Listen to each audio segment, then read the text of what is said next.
সরকারি সোহরাওয়ার্দী কলেজে মানবিক বিভাগে অধ্যয়নরত শিক্ষার্থীবৃন্দ, তোমাদের সবাইকে জানাচ্ছি আন্তরিক অভিনন্দন।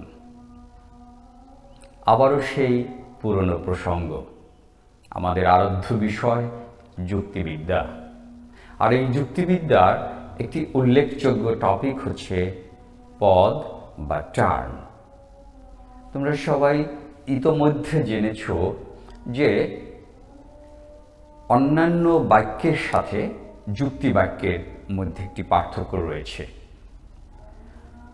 মনের ভাব প্রকাশ করলেই যদি সেটি অর্থবোধক হয়, তাহলেই সেটি বাক্য।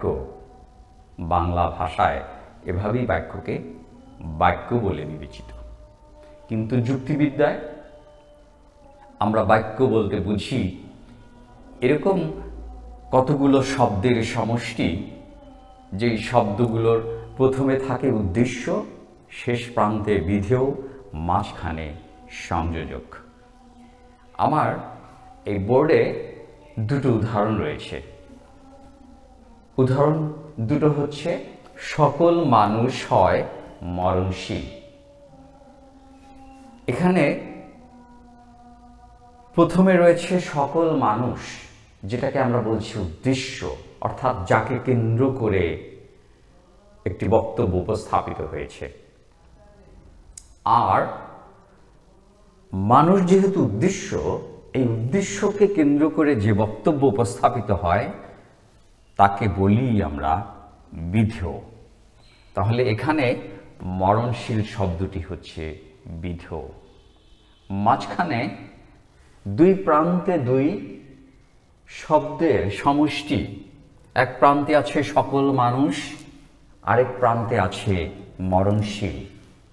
তাহলে পদ শব্দটির ইংরেজি প্রতিশব্দ হচ্ছে টার্মিনাস, যার বাংলা প্রতিশব্দ প্রান্ত বা সীমা। তাহলে দেখা যাচ্ছে একটি যুক্তিবাক্যের দুই প্রান্তে যে শব্দ বা শব্দ সমষ্টি রয়েছে, তার এক প্রান্তে হচ্ছে উদ্দেশ্য, আরেক প্রান্তে রয়েছে বিধেয়। এবং সেই পদ দুটোকে, অর্থাৎ উদ্দেশ্য এবং বিধেয়, এই পদ দুটোকে সম্পর্ক স্থাপনের মধ্য দিয়ে ব্রিজ বা সেতু বন্ধনের কাজটি সম্পন্ন করেছে হয় নামক সংযোজকটি। তাহলে এখানে উদ্দেশ্য হচ্ছে সকল মানুষ, হয় সংযোজক, মরণশীল হচ্ছে বিধেয়। ঠিক তেমনি করে আমি প্রায়শ বলে থাকি, ইতোপূর্বে বলেছি, হয় কিংবা নয় একটি যুক্তি বাক্যের উদ্দেশ্য কিংবা বিধেয় হিসেবে ব্যবহৃত হতে পারে। যেমন উদাহরণটি খেয়াল করো, কোনো মানুষ নয় অমর। কাকে উদ্দেশ্য করে কথা বলা হয়েছে? এখানে মানুষকে উদ্দেশ্য করে বলা হয়েছে। কি কথা বলা হয়েছে? যে মানুষ নয় অমর। তাহলে দেখা যাচ্ছে কি? দেখা যাচ্ছে যে উদ্দেশ্য সম্পর্কে যে বক্তব্য এখানে উপস্থাপিত হয়েছে, সে বক্তব্যটি কি? একটি শব্দের মধ্য দিয়ে উপস্থাপিত। সে বক্তব্যটি হচ্ছে বিধেয়। এখন ইতোপূর্বে আমি সংযোজক হিসেবে কিন্তু হয় শব্দের উল্লেখ করেছি, কিন্তু দ্বিতীয় যুক্তি বাক্যে দুই প্রান্তে যে শব্দের উপস্থিতি আমরা দেখতে পাই, বা যে শব্দগুলো আমি লিখেছি, প্রথমে রয়েছে কোনো মানুষ। তাহলে দেখা যাচ্ছে কোনো মানুষ, এটা হচ্ছে উদ্দেশ্য। আর মানুষ সম্পর্কে যে কথা বলা হয়েছে সেটা হচ্ছে বিধেয়। দুই প্রান্তে দুটো পদ, উদ্দেশ্য কোনো মানুষ, অমর হচ্ছে বিধেয়। তাহলে এই দুই প্রান্তের দুটো পদকে সংযুক্ত করেছে কে? সেতু বন্ধনের কাজটি করেছে কে? হয়? নিশ্চয়ই নয়। তাহলে কে? নয়। এখানে সংযোজক হিসেবে ব্যবহৃত হয়েছে নয় শব্দটি। তাহলে আমরা বুঝতে পারছি একটি যুক্তি বাক্যে প্রথমে থাকছে উদ্দেশ্য, শেষ প্রান্তে থাকছে বিধেয়, এবং দুটো পদের সংযোজক হিসেবে কাজ করছে হয় কিংবা নয়। এ বিষয় নিয়ে নয় আর আলাপন। অনেক কথা হয়েছে, এ কথা শুনতে শুনতে হয়তোবা তোমরা ক্লান্ত হয়ে পড়েছ। আমি এর পূর্বেকার ক্লাসেও যে বিষয়টি নিয়ে আলোচনা করতে গিয়ে, বিস্তৃতভাবে আলোচনা করতে গিয়ে সময়ের স্বল্পতার কারণে থমকে গিয়েছিলাম কিংবা শেষ করতে পারিনি, আজকে চেষ্টা করব সে আলোচনাটি সম্পন্ন করার। তবে সেক্ষেত্রে আমার একান্ত অনুরোধ থাকবে তোমাদের, যেন মনোযোগটি থাকে বিষয়বস্তুর প্রতি। অন্য কত কাজে না তোমরা ব্যস্ত থাকো আমি ভালো করেই জানি। কিছুটা সময় না হয় আজকে আমার জন্য বরাদ্দ থাকলো, এই ভাবনাও আমাকে কিন্তু আনন্দিত করে, আমাকে আপ্লুত করে। এনিওয়ে, তাহলে আমি কি বলতে চাচ্ছি, বলি বলি করে যে কথা বলা হয়নি বিস্তৃতভাবে সে কথাগুলো, যে প্রতিটি যুক্তিবাক্যে যেমনি করে রয়েছে দুটো পদ, উদ্দেশ্য এবং বিধেয়, এই প্রত্যেকটি পদের রয়েছে আবার দুটো দিক। একটি হচ্ছে তার ব্যক্তার্থ, আরেকটি হচ্ছে তার যাত্রার্থ। প্রত্যেকটি পদের দুটো দিক রয়েছে, একটি হচ্ছে তার ব্যক্তার্থ, আরেকটি হচ্ছে তার যাত্রার্থ। এখন তোমার মনে প্রশ্ন জেগেছে যে ব্যক্তার্থ বলতে কি বোঝায়, ব্যক্তার্থ কি? অবশ্যই তোমাদের কাছে একটি নতুন শব্দ না, ইতোপূর্বে আমি এই বিষয়ে কথা বলেছি। ব্যক্তার্থ বলতে বোঝায় কোনো পদ যখন একই অর্থে কোনো ব্যক্তি বা বস্তুসমূহের উপর আরোপিত হয়, বা বস্তুসমূহকে বা ওই ব্যক্তি বা বস্তুসমূহকে ওই নামে ডাকা যায়, তখন সেই সব ব্যক্তি কিংবা বস্তুসমূহকে বলা হয় ওই পদের ব্যক্তার্থ। ব্যক্ত করে যে অর্থ, অর্থাৎ উদাহরণ হিসেবে এখানে নিয়ে এসেছি কোন পদ? উদ্দেশ্যে আছে মানুষ। এই মানুষ পদটি কি ব্যক্ত করে? মানুষ পদটি, এই পদটি সবাইকে কি চিহ্নিত করে? নিশ্চয়ই না। মানুষ বলতে যাদেরকে আমরা বুঝি, এই শব্দটি, এই পদটি যার উপর আরোপ করা যায়, মানুষ বলতে যা বুঝি, মানুষের যে বৈশিষ্ট্য অপরিহার্য এবং চিরন্তন যে বৈশিষ্ট্য, সেই বৈশিষ্ট্যটি যেই সব প্রাণীর মধ্যে উপস্থিতি লক্ষণীয় বা অতীতে ছিল, যেমন অতীতের যে মানুষ, বর্তমানের মানুষ এবং আগামী দিনের মানুষ। ব্যক্তার্থ বলতে এই মানুষ নামে যাদেরকে চিহ্নিত করা যায়, এই নামে যাদেরকে ডাকা যায়, তারা সবাই হচ্ছে এই পদের ব্যক্তার্থ। সোজা কথা, মোদ্দা কথা, ব্যক্তার্থ হচ্ছে একটি পদের সংখ্যার দিক। আমি যখন বলি সকল মানুষ পদের ব্যক্তার্থ পরিপূর্ণভাবে এখানে প্রকাশিত হয়েছে, লিখিত হয়েছে। আমি যখন বলছি উচ্চারিত হয়েছে। কিন্তু আমি যদি বলি কতক মানুষ হয় কবি, তখন কিন্তু মানুষ পদের পূর্ণ ব্যক্তার্থকে উপস্থাপন করা হয়নি। কিভাবে উপস্থাপিত হয়েছে? আংশিক ব্যক্তার্থকে উপস্থাপন করা হয়েছে। ঠিক আছে? তাহলে ব্যক্তার্থ বলতে কি বুঝি? ব্যক্ত করে যে অর্থ, একটি পদ যে নামে ডাকা হয়, যে নামে চেনা যায়, সেই পদটি যার উপর আরোপ করা যায়, সেটা হতে পারে কোনো ব্যক্তি, সেটা হতে পারে অন্য কোনো প্রাণী, সেটা হতে পারে কোনো বস্তু কিংবা অন্য কোনো বস্তুসমূহ। যাই হোক না কেন, যে নামেই ডাকা যাবে, ওই পদটি উচ্চারণের মধ্য দিয়ে যাদেরকে চেনা যাবে, তারা সবাই হচ্ছে ওই পদে ব্যক্তার্থ। তাহলে এখানে মানুষ পদের ব্যক্তার্থ হচ্ছে, পূর্ণ ব্যক্তার্থ হচ্ছে সকল মানুষ। ওকে? কিন্তু আমি যখন আংশিকভাবে তার ব্যক্তার্থকে উপস্থাপন করি, তখন সেটাকে বলা যেতে পারে সেটাকে কিভাবে উপস্থাপন করি? আমরা তখন বলি কিছু কিছু মানুষ কিংবা কতক মানুষ, এভাবে। যেমন বলা যেতে পারে যে কোনো কোনো মানুষ হয় কৃষক, অথবা কতক মানুষ হয় কবি। এই যে উচ্চারণ, মানুষ পদের শুরুতে বলেছি কতক কিংবা কোনো কোনো, এ কথা বলে কি করেছি আমি? তার পূর্ণ ব্যক্তার্থকে উপস্থাপন করা হয়নি। অর্থাৎ সকল মানুষের, মানুষ বলতে যাদেরকে বোঝায় যত মানুষ এই পৃথিবীতে অতীতে এসেছিল, বর্তমানে আছে কিংবা ভবিষ্যতে আসবে, সবাইকে মিন করেনি।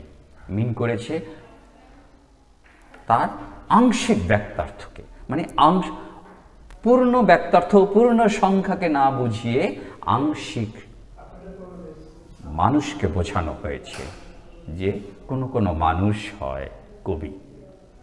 তাহলে মানুষ পদের ব্যক্তার্থ হচ্ছে সকল মানুষ। আমি এখানে একটি বৃত্তের মধ্য দিয়ে কয়েকটি পদের ব্যক্তার্থের উপস্থাপন করার চেষ্টা করেছি, যাতে বিষয়টি অনুধাবন করতে সহজতর হয়। যেমন শিরোনামে লিখেছি ব্যক্তার্থ অনুসারে। একটি পদ কিংবা যে কোনো পদ যখন পূর্ণ ব্যক্তার্থ প্রকাশ করা হয় বা প্রকাশ করে, তখন আমরা কিভাবে বলবো? যেমন জীব একটি পদ, জীব পদের ব্যক্তার্থ কি? সকল জীব। নেক্সট কি লিখেছি? মানুষ, মানুষ পদের ব্যক্তার্থ কি? তার পূর্ণ ব্যক্তার্থকে যখন উপস্থাপন করি, সকল মানুষ। তারপরে আরেকটি পদের উপস্থাপন করেছি সভ্য মানুষ, তার ব্যক্তার্থ কি? পূর্ণ ব্যক্তার্থ হচ্ছে সকল সভ্য মানুষ। এখন একটা বিষয় খেয়াল করেছো, বৃত্তের মধ্য দিয়ে আমি প্রথমে যে বৃত্তটি তুলনামূলকভাবে বৃহত্তর, সেই বৃহত্তর শ্রেণীটি হচ্ছে জীব। নেক্সট আছে মানুষ পদটি, অর্থাৎ জীব শ্রেণীভুক্ত অনেক প্রাণী রয়েছে, তার মধ্যে অন্যতম শ্রেণী হচ্ছে, অন্যতম প্রাণী বা কি হচ্ছে, অন্যতম জীব বা প্রাণী হচ্ছে মানুষ। তাহলে কি হলো? বৃত্তটি সংকুচিত হলো। জীব নামক পদের যে বিস্তৃতির যে ব্যাপকতা, সেটা কমে গেল। নেক্সট মানুষ, মানুষ শ্রেণীর মধ্যে রয়েছে কি? শিক্ষিত মানুষ, অশিক্ষিত মানুষ। শিক্ষিত হলেই কি সভ্য হয়? হওয়ার কথা, কিন্তু আমরা তার ব্যত্যয়ও দেখি। আমাদের সমাজে রয়েছে নানা রঙের, নানা বর্ণের মানুষ, নানা ধর্মের মানুষ। কথায় বলে না 12 রকমের মানুষ। অর্থাৎ শ্রেণীগত দিক থেকে 12 রকম কিংবা কত রকম তা জানি না, নানা বৈশিষ্ট্যের মানুষ রয়েছে। সেটা তুমি আমি আমরা ভালো করেই জানি। তাহলে মানুষ পদের চেয়ে তুলনামূলক বিবেচনায় আমরা দেখছি বৃত্তটি আরো ছোট হয়ে গিয়েছে সভ্য মানুষ নামক পদটি যখন লিখেছি। কারণ মানুষের চেয়ে সভ্য মানুষের সংখ্যা কম। কারণ মানুষ বললে তুমি যদি সভ্যতার ক্যাটাগরিতে, সভ্যতার মানদণ্ডে বিভাজন করো, তাহলে এক প্রান্তে থাকবে সভ্য মানুষ, আরেক প্রান্তে থাকবে অসভ্য মানুষ। আমরা অসভ্য মানুষকে কেটে ছেটে মানুষ শ্রেণীর শুধুমাত্র সভ্য মানুষকে টেনে এনেছি এখানে লেখা হয়েছে, যার কারণে বৃত্তটি, তার বিস্তৃতি মানুষ পদের চেয়ে আরো ছোট হয়েছে। কিন্তু যখন তার পূর্ণ ব্যক্তার্থকে উপস্থাপন করেছি, তখন কি লিখেছি? সকল সভ্য মানুষ। তাহলে কি বোঝা গেল, কি জানা গেল? একটি প্রশ্নবোধক চিহ্ন তোমার আমার সামনে। একটা বিষয় বুঝতে পেরেছি যে প্রত্যেকটি পদ তার ব্যক্তার্থের দিক থেকে, অর্থাৎ তার সংখ্যা কিংবা পরিমাণের দিক থেকে তার একটা বিস্তৃতি রয়েছে, ব্যাপকতা রয়েছে। কিন্তু একটি পদ আরেকটি পদের তুলনায় কিন্তু সেই পদ আরেকটি পদের তুলনায় কি তুলনামূলকভাবে কম বা কম ব্যাপক কিংবা অধিকতর ব্যাপক হতে পারে। তাহলে ব্যক্তার্থ মানে কি? মোদ্দা কথা, ব্যক্ত করে যে অর্থ। মানুষ বললে পরে এই শব্দটি উচ্চারণের মধ্য দিয়ে যেই প্রাণীকে আমরা আমার চোখের সামনে, তোমার চোখের সামনে ভেসে উঠে অতীত, বর্তমান এবং অনাগত ভবিষ্যতে যাদেরকে এই নামে ডাকা যাবে তারা সবাই এই পদের ব্যক্তার্থ। কোন পদ? মানুষ পদের। ঠিক তেমনি করে সভ্য মানুষ বললে পরে একই কথা, জীব এই পদটি উচ্চারণ করলেও ব্যক্তার্থের দিক থেকে একই কথা। তাহলে কি শুরুতে বলেছিলাম? শুরুতে বলেছিলাম প্রত্যেকটি পদের দুটো দিক আছে, একটি হচ্ছে তার ব্যক্তার্থ, আরেকটি হচ্ছে তার জাত্যার্থ। আচ্ছা, আমরা ব্যক্তার্থের দিকটি না হয় কিছুটা ধারণা পাওয়ার চেষ্টা করলাম, এবারে আসো জাত্যার্থের দিক থেকে। জাত্যার্থ কি? কঠিন শব্দ মনে হতে পারে, অপ্রচলিত, ইতপূর্বে হয়তোবা অতটা শোনা হয়নি তোমাদের, এই শব্দটির সাথে পরিচয় ঘটেনি হয়তোবা। ঘাবড়ানোর কোনো কারণ নেই। জাত্যার্থ হচ্ছে একটি পদের গুণের দিক। এখন প্রত্যেকটি পদের অনেক গুণ থাকে, নানা ধরনের গুণ বা বৈশিষ্ট্য আছে। যেমন মানুষ, মানুষের কত না গুণ আছে। মানুষ হাসতে পারে, কাঁদতে পারে, নাচতে পারে, লিখতে পারে, গাইতে পারে, কত না গুণের সমাহার, তাই না? তাহলে মানুষ বলতে কি আমরা এই সব গুণের সমষ্টি যাদের মধ্যে উপস্থিতি আছে তাদেরকে বুঝবো? না, এই গুণগুলোকে আমরা জাত্যার্থ বলবো না। তাহলে জাত্যার্থ কোন গুণ? জাত্যার্থ হচ্ছে সেই গুণ, যেই গুণটির থাকার কারণে, যেই গুণটি উপস্থিতির কারণে ওই পদটি ওই নামে পরিচিত।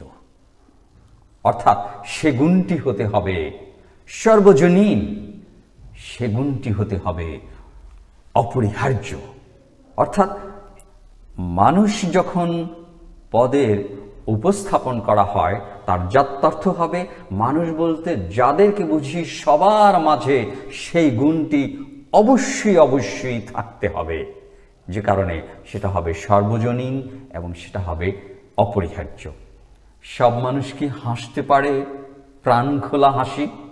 সব মানুষ কি গান গাইতে পারে? নিশ্চয়ই না। সব মানুষ কি লিখতে পারে? নিশ্চয়ই না। তাহলে মানুষ কে? মানুষের গুণ কি? অপরিহার্য বৈশিষ্ট্য কি?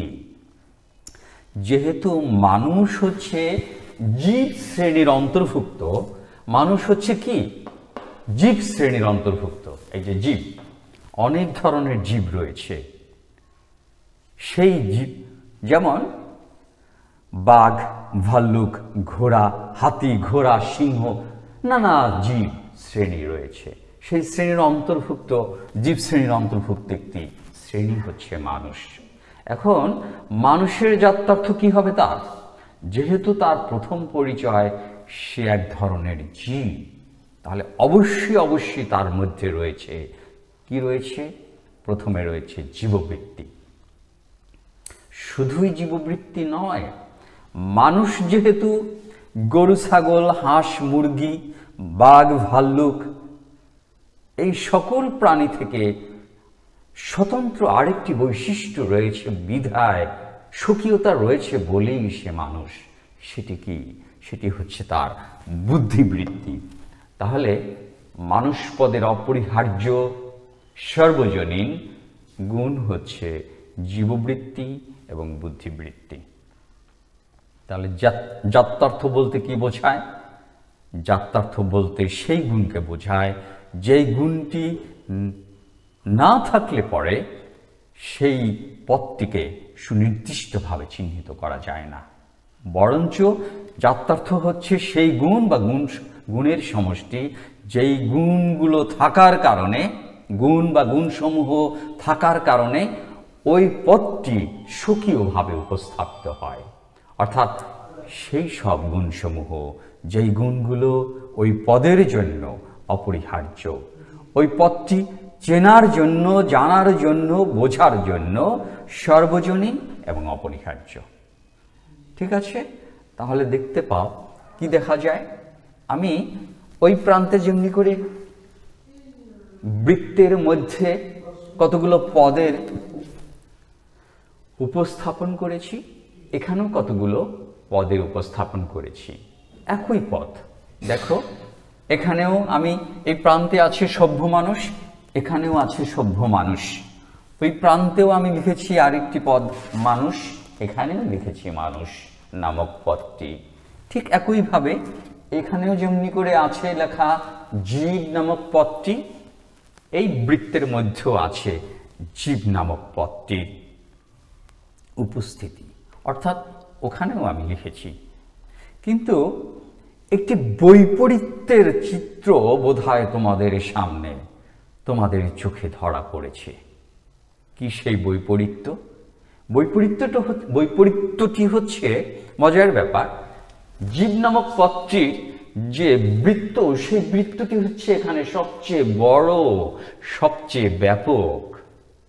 কিন্তু এই প্রান্তে দেখো, অর্থাৎ যাত্রার্থের দিক থেকে জীব নামক পদটি বৃত্তটি হচ্ছে সবচেয়ে ছোট। কোন দিক থেকে? যাত্রার্থের দিক থেকে, গুণের দিক থেকে। কোন গুণ? সেই গুণ যেই গুণটি হচ্ছে সর্বজনীন এবং অপরিহার্য। আচ্ছা, ঠিক তেমনি করে মানুষ পদটি ব্যক্তি এখানেও আছে, ওখানেও আছে। সভ্য মানুষ, এখানে তার ব্যক্তি সবচেয়ে কম, ছোট, সীমিত। কিন্তু যাত্রার্থের দিক থেকে আমি সভ্য মানুষের ব্যক্তি কিংবা বিস্তৃতি, তার বৃত্তটি অনেক তুলনামূলকভাবে ব্যাপকতর। কেন এই বৈপরীত্য? তার অর্থ হচ্ছে, আমরা যদি ব্যক্তার্থের দিক থেকে চিন্তা করি, সংখ্যা কিংবা পরিমাণের দিক থেকে চিন্তা করি, তাহলে যে তিনটি পদের উদাহরণ দেয়া হয়েছে, জীব, মানুষ, সভ্য মানুষ, তাহলে তুমি নিশ্চয়ই ভালো করেই বুঝতে পারো জীব বললে পর শুধুমাত্র মানুষকেই বোঝায় না, অন্যান্য প্রাণী বা জীবকেও বোঝায়। যে কারণে এই সার্কেলটি, এই বৃত্তটি তুলনামূলকভাবে ব্যাপকতর, বড় করে তুলে ধরা হয়েছে। ঠিক তেমনি করে সংখ্যার দিক থেকে জীবের চেয়ে মানুষ আরেকটু সীমিত, ছোট, যে কারণে বৃত্তটি জীবের চেয়ে সীমিত। আর সভ্য মানুষ আরো ছোট। অন দ্য কন্ট্রারি, উল্টো দিকে, অপরপক্ষে সভ্য মানুষের বিস্তৃতি, ব্যাপকতা সীমিত, কিন্তু তার যাত্রার্থ, জীব নামক যে পদটির ব্যাপকতা সংখ্যার দিক থেকে সবচেয়ে বেশি এখানকার তুলনামূলক বিবেচনায়। উদাহরণের ক্ষেত্রে দেখা গেছে জীব নামক পদের ব্যক্তার্থ হচ্ছে সবচেয়ে বেশি, কিন্তু তার যাত্রার্থ হচ্ছে সবচেয়ে কম। দেখা যায়, উদাহরণটি আমরা বোঝার চেষ্টা করি। জীবের যাত্রার্থ কি? জীব বলতে কি বোঝায়? যার মধ্যে জীববৃত্তি আছে, সেই জীব। ঠিক আছে, নেক্সট, মানুষ। জীব পদের চেয়ে জীব শ্রেণীর অন্তর্ভুক্ত মানুষ। অবশ্যই যেহেতু জীব শ্রেণীর অন্তর্ভুক্ত, তাকে তার অপরিহার্য বৈশিষ্ট্যটি রয়েছে জীববৃত্তি, কিন্তু তার পাশাপাশি মানুষ বলে কথা রয়েছে স্বতন্ত্র অপরিহার্য আরেকটি বৈশিষ্ট্য, বুদ্ধিবৃত্তি। নেক্সট, মানুষ পদের চেয়ে তুলনামূলক বিবেচনায় গুণের দিক থেকে, যাত্রার্থের দিক থেকে সভ্য মানুষের বৈশিষ্ট্য আরো বেশি। যেমন সভ্য মানুষ মানে কি? সভ্য মানুষ সে তো একটা মানুষ শ্রেণীর অন্তর্ভুক্ত, আবার মানুষ সে তো আবার জীব শ্রেণীর অন্তর্ভুক্ত। সঙ্গত কারণে সভ্য মানুষের রয়েছে যাত্রার্থের দিক থেকে জীববৃত্তি, যোগ বুদ্ধিবৃত্তি এবং সভ্যতা নামক অপরিহার্য এবং সার্বজনীন বৈশিষ্ট্যটি। তাহলে দেখা যাচ্ছে যদি আমরা ব্যক্তার্থ বাড়াই তাহলে জাত্যার্থ কমে। তোমরা চিত্রে সেটা দেখতে পাচ্ছ। যদি কোনো পদের ব্যক্তার্থ বাড়াই, যেমন মানুষের চেয়ে জীব পদটি ব্যক্তার্থ কি অনেক ব্যাপক, কিন্তু ব্যক্তার্থ কমে যাচ্ছে, মানুষ পদের তুলনায় সভ্য মানুষ সীমিত হয়ে যাচ্ছে। তাহলে যদি ব্যক্তার্থ বাড়ায় তাহলে জাত্যার্থ কমে যাচ্ছে। দেখো জীবপদ সকল জীব, এখানে কিন্তু সবচেয়ে বড় বৃহত্তর শ্রেণী বলতে দেখা যাচ্ছে, কিন্তু তার জাত্যার্থের দিক থেকে বৈশিষ্ট্য একটি, শুধুই জীববৃত্তি, সবচেয়ে ছোট সীমিত। যদি ব্যক্তার্থ কমায় তাহলে জাত্যার্থ বেড়ে যাচ্ছে। যেমন মানুষ, সকল মানুষ ব্যক্তার্থের দিক থেকে, কিন্তু জাত্যার্থের দিক থেকে জীববৃত্তি যোগ বুদ্ধিবৃত্তি, অথচ জীব পদের জাত্যার্থ হচ্ছে শুধুই জীববৃত্তি। তাহলে কি দেখা যাচ্ছে, যদি ব্যক্তার্থ বাড়াই তাহলে জাত্যার্থ কমে যাচ্ছে, ব্যক্তার্থ বাড়লে জাত্যার্থ কমে। ঠিক তেমনি করে ব্যক্তার্থ কমলে জাত্যার্থ বাড়ে। ব্যক্তার্থ যদি কমে, এই যেমন মানুষ পদের তুলনায় সভ্য মানুষ, ব্যক্তার্থ কমে গিয়েছে না, সীমিত হয়ে পড়েছে, কিন্তু দেখো তার জাত্যার্থ বেড়ে গিয়েছে। যেমন মানুষ পদের জাত্যার্থ হচ্ছে জীববৃত্তি বুদ্ধিবৃত্তি, কিন্তু ব্যক্তার্থ মানুষ পদের তুলনায় কমিয়ে সভ্য মানুষের কথা বলা হলো, জাত্যার্থ বেড়ে গেল। কি পাওয়া যাচ্ছে, জীববৃত্তি বুদ্ধিবৃত্তি যোগ সভ্যতা। তাহলে আমরা বলতে পারি, কি বলতে পারি, যদি ব্যক্তার্থ বাড়ায় বা যদি ব্যক্তার্থ বাড়ে তবে জাত্যার্থ কমে, যদি ব্যক্তার্থ কমে তবে জাত্যার্থ বাড়ে। উল্টো করেও বলা যায়, যদি জাত্যার্থ বাড়ে তবে ব্যক্তার্থ কমে, যদি জাত্যার্থ কমে তবে ব্যক্তার্থ বাড়ে। ক্লিয়ার? নিশ্চয়ই না। যুক্তিবিদরা ব্যক্তার্থের যে দুটো গুণ, একটি পদের যে দুটো গুণ, যুক্তিবিদরা যে ব্যক্তার্থ এবং জাত্যার্থ বলে উপস্থাপন করতে গিয়ে যে হ্রাস বৃদ্ধির কথা বলেছেন, এটা অনেক যুক্তিবিদ ত্রুটিপূর্ণ উপস্থাপনা বলে বিবেচনা করেন। খেয়াল করে দেখো, যদি ব্যক্তার্থ বাড়ে তবে জাত্যার্থ কমে। যেমন জীব পদে যদি ব্যক্তার্থ বাড়ে তবে জাত্যার্থ কমে। সভ্য মানুষ এর ব্যক্তার্থ সবচেয়ে কম, সীমিত। ব্যক্তার্থ বাড়লে পর এই সভ্য মানুষের ব্যক্তার্থ কি সবচেয়ে সীমিত, তার জাত্যার্থ কি জীববৃত্তি যোগ বুদ্ধিবৃত্তি যোগ সভ্যতা। তাহলে ব্যক্তার্থ বাড়ালাম, কোন পদকে পেলাম, মানুষ। তাহলে বুদ্ধিবৃত্তি, জীববৃত্তি বুদ্ধিবৃত্তি সভ্যতা পূর্ণটা থাকলো না, সেখানে সভ্যতাকে বাদ দিয়ে শুধুই জীববৃত্তি এবং বুদ্ধিবৃত্তির উপস্থাপন আমরা দেখতে পাই। আচ্ছা, এখন প্রশ্ন জাগতে পারে, আমি বলেছি ব্যক্তার্থ বাড়লে জাত্যার্থ কমে, কিংবা ব্যক্তার্থ কমলে জাত্যার্থ বাড়ে। আসলে কি হ্রাস বৃদ্ধির নিয়মটি যথার্থ? নিশ্চয়ই না। খেয়াল করে দেখো, যখন সকল মানুষ বলি তার জাত্যার্থ কি জীববৃত্তি বুদ্ধিবৃত্তি যোগ সভ্যতা। আমি সভ্য মানুষকে বাদ দিয়ে যখন বলবো মানুষের কথা, আমি ব্যক্তার্থ বাড়ালাম, সভ্য মানুষ কি আর বাড়লো? সভ্য মানুষ তো সভ্য মানুষ যারা আছে ততজনই থাকলো, ঠিক না? তাহলে আমরা কোন পদের ব্যক্তার্থের তুলনায় যাচ্ছি? মানুষ নামক ভিন্নতর আরেকটি পদের ব্যক্তার্থের সাথে তুলনা করতে যাচ্ছি। আমরা তুলনা করতে যাচ্ছি জীব নামক ভিন্ন আরেকটি পদের সাথে। তাহলে ব্যক্তার্থ বাড়লে জাত্যার্থ কমে, বিষয়টি নিশ্চয়ই যথার্থ নয় যুক্তির নিরিখে। ঠিক আরও সমালোচকরা সমালোচনা করেছেন এভাবে। মনে করা যাক দ্বীপ, দ্বীপের ব্যক্তার্থ কি? সকল দ্বীপ। এখন নূতন যদি একটি দ্বীপের সৃষ্টি হয়, অর্থাৎ সংখ্যা বেড়ে গেল, তাহলে কি তার জাত্যার্থ কমে যাবে? নিশ্চয়ই না। অন দ্য কন্ট্রারি, মনে করো স্বর্ণ, স্বর্ণের ব্যক্তার্থ কি? সকল স্বর্ণ। তার জাত্যার্থ কি? যে গুণ বা অপরিহার্য বৈশিষ্ট্য রয়েছে, যদি নূতন একটি বৈশিষ্ট্যকে খুঁজে পাই, তাহলে তার জাত্যার্থের হ্রাস বৃদ্ধিটি কি সমানুপাতিক? বা ব্যক্তার্থ একই রইল, জাত্যার্থ কিন্তু বেড়ে গেল। এটা তো হলো না, হ্রাস বৃদ্ধির নিয়মের আওতাভুক্ত।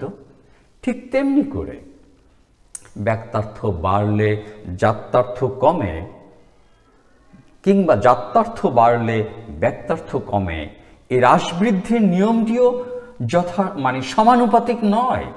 যেমন আমি যখন বলি মানুষ, সকল মানুষ, ব্যক্তার্থকে যদি কমিয়ে ফেলি কিভাবে? আমি যদি বলি শিক্ষিত মানুষ, তখন বোঝায় সকল শিক্ষিত মানুষ তার ব্যক্তার্থের দিক থেকে। কিন্তু আমি যখন বলবো অন্ধ মানুষের কথা, তখন তার ব্যক্তার্থ কি? সকল অন্ধ মানুষ। আচ্ছা, মানুষ শ্রেণীকে দুটো শ্রেণীভুক্ত করলাম। মানুষ শ্রেণীর অন্তর্ভুক্ত সকল শিক্ষিত মানুষ এবং কিংবা সকল অন্ধ মানুষ। দুটো যে শ্রেণীভুক্ত যে পদের উপস্থাপন, তাদের সংখ্যাগত বা পরিমাণগত দিক কি সমানুপাতিক? নিশ্চয়ই না, এখানে হেরফের আছে। তাহলে একটি পদের ব্যক্তার্থ কিংবা জাত্যার্থের হ্রাস বৃদ্ধির নিয়মটি আমরা যথার্থ নিয়ম বলে কি বলতে পারি? সেই প্রশ্ন থাকলো তোমাদের কাছে। আর এই প্রশ্নটি রেখে তোমরা না হয় একটু উত্তর খুঁজে পাওয়ার চেষ্টা করো, তাহলে বিষয়টি যা ছিল অস্পষ্ট সেটি হয়ে যাবে সুস্পষ্ট। আমি আর তোমাদের বিরক্তির কারণ হয়ে এ বিষয় নিয়ে আলোচনা দীর্ঘতর করতে চাচ্ছি না। আজকে না হয় এ পর্যন্তই। ধন্যবাদ সবাইকে।